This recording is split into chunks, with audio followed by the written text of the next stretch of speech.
নমস্কার বন্ধুরা, সন্ধ্যার রান্নাঘরে আপনাদের স্বাগত। আবারও চলে এসেছি নতুন একটা রেসিপি নিয়ে। আজ আমি করে দেখাবো পাকা কাঁঠালের রসবড়া। বন্ধুরা, এই রসবড়াটা খেতে কিন্তু খুবই সুন্দর লাগে, একবার না খেলে বুঝতে পারবেন না। তাহলে বন্ধুরা চলুন ভিডিওটা শুরু করা যাক। দেখুন বন্ধুরা, পাকা কাঁঠালের রসবড়া করার জন্য এখানে আমি 1 কিলো কাঁঠাল নিয়েছি। এই কাঁঠালের কটা হাত দিয়ে মাঝখান দিয়ে চিড়ে নেব, নিয়ে এর ভিতরে দানা আর কালো অংশটা ফেলে দেব।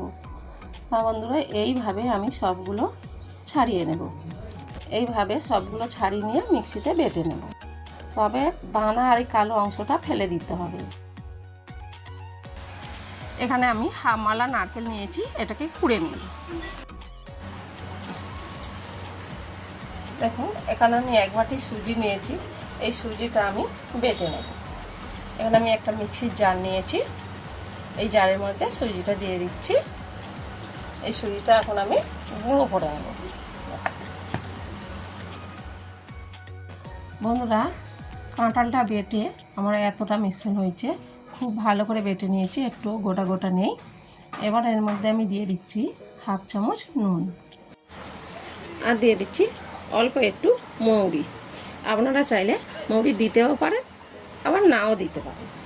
এখানে আমি সুজি মিক্সিতে গুঁড়ো করে নিয়েছি, এবার আমি দিয়ে দেব সুজি।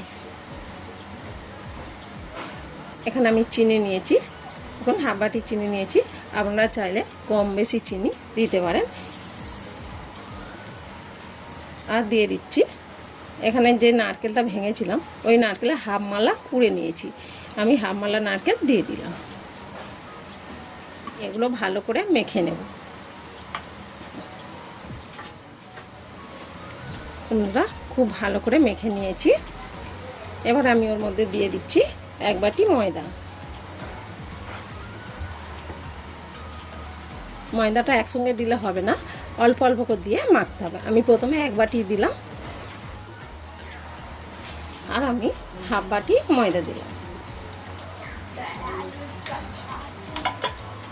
এই ময়দাটা দিয়ে ভালো করে মেখে নেব। বন্ধুরা, এরকমভাবে মেখে নিতে হবে, আর হাত দিয়ে এইভাবে খুব ভালো করে 5 মিনিট ধরে ফেটে নিতে হবে। যত ফাটবেন তত কিন্তু ফুলটা ভালো ফুলবে। তো বন্ধুরা দেখুন, খুব ভালো করে মেখে নিয়েছি। তো মিশ্রণটা ঠিক এরকম রাখতে হবে, এর থেকে খুব পাতলা হলে হবে না, আবার খুব গাঢ় হলেও হবে না, ঠিক এইভাবে রেখে দিতে হবে। তাহলে বন্ধুরা, মাখানো হয়ে গেছে, আমি চাপা দিয়ে আধ ঘন্টা সাইড করে রেখে দিচ্ছি। বন্ধুরা, যতক্ষণ আমি রেস্টে রেখে দিচ্ছি ততক্ষণে আমি দুধটা জাল দিয়ে নিচ্ছি। বন্ধুরা, এখানে আমি 1 কিলো দুধ নিয়েছি, এই দুধটা ভালো করে জাল দিয়ে নেব। তো ওর মধ্যে আমি দিয়ে দিচ্ছি 3টে এলাচ, ফাটিয়ে দিয়ে দিলাম।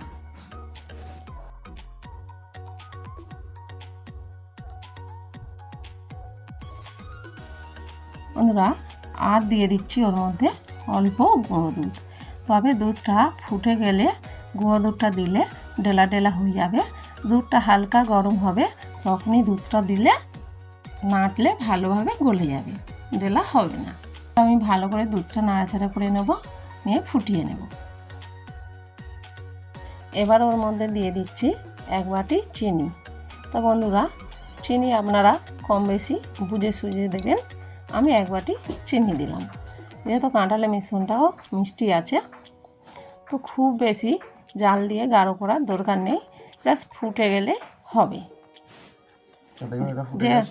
যেহেতু গুঁড়ো দুধ দেওয়া আছে, দুধটা অনেকটা গাঢ় হয়ে যাবে। তো বন্ধুরা দেখুন, দুধটা ভালোভাবে ফুটে গেছে, আমি গ্যাসের ওভেনটা বন্ধ করে চাপা দিয়ে রেখে দিচ্ছি।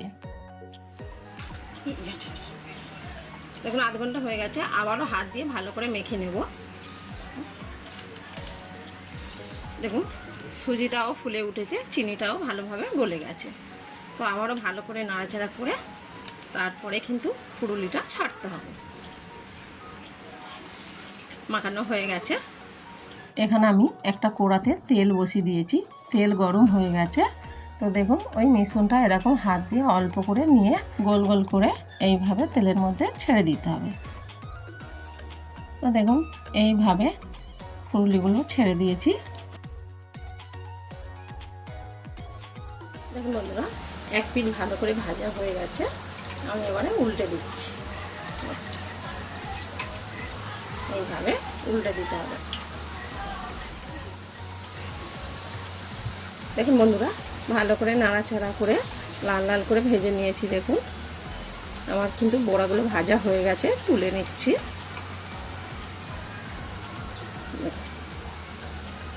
কত সুন্দর হয়েছে দেখুন, আর কতটা বড় বড় হয়েছে দেখুন ফুলে। সবগুলো তুলে নিচ্ছি।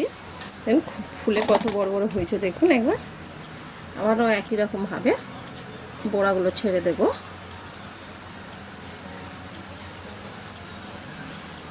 না লেগে যায় কচুতে ছেড়ে দেবেন।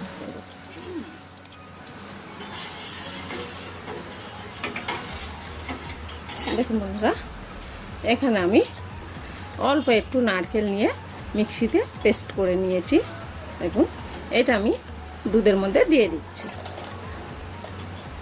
আবারও নেড়ে চেড়ে ভালো করে মিশিয়ে নেব দুধের সাথে। আমি এখানে নারকেল পেস্ট করে দিয়েছি, আপনারা চাইলে নারকেলের দুধ দিতে পারেন। তাতে করে এই যে রসবড়াটা স্বাদ আরও বেড়ে যাবে। দুধটা ভালো করে জাল দিয়ে নিয়েছি।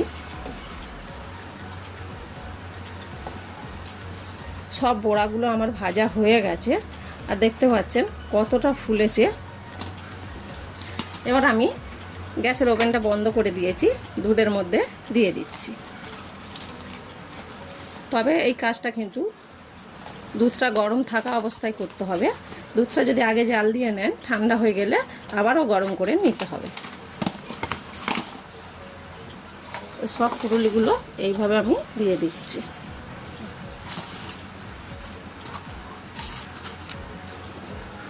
একটু চেপে দিচ্ছি। এইভাবে চাপা দিয়ে আমি আধ ঘন্টা রেখে দেব। আপনাদের হাতে যদি সময় থাকে আপনারা 1 ঘন্টাও রাখতে পারেন। এটা কি বলবো, রসবড়া। রসবড়াটা আধ ঘন্টা হয়ে গেছে, চাপাটা খুলছি। দেখুন কত সুন্দর ফুলে উঠেছে, কত সুন্দর দেখতে লাগছে দেখুন। তো এটা আমি একটা প্লেটে বেড়ে দেখাচ্ছি আপনাদের।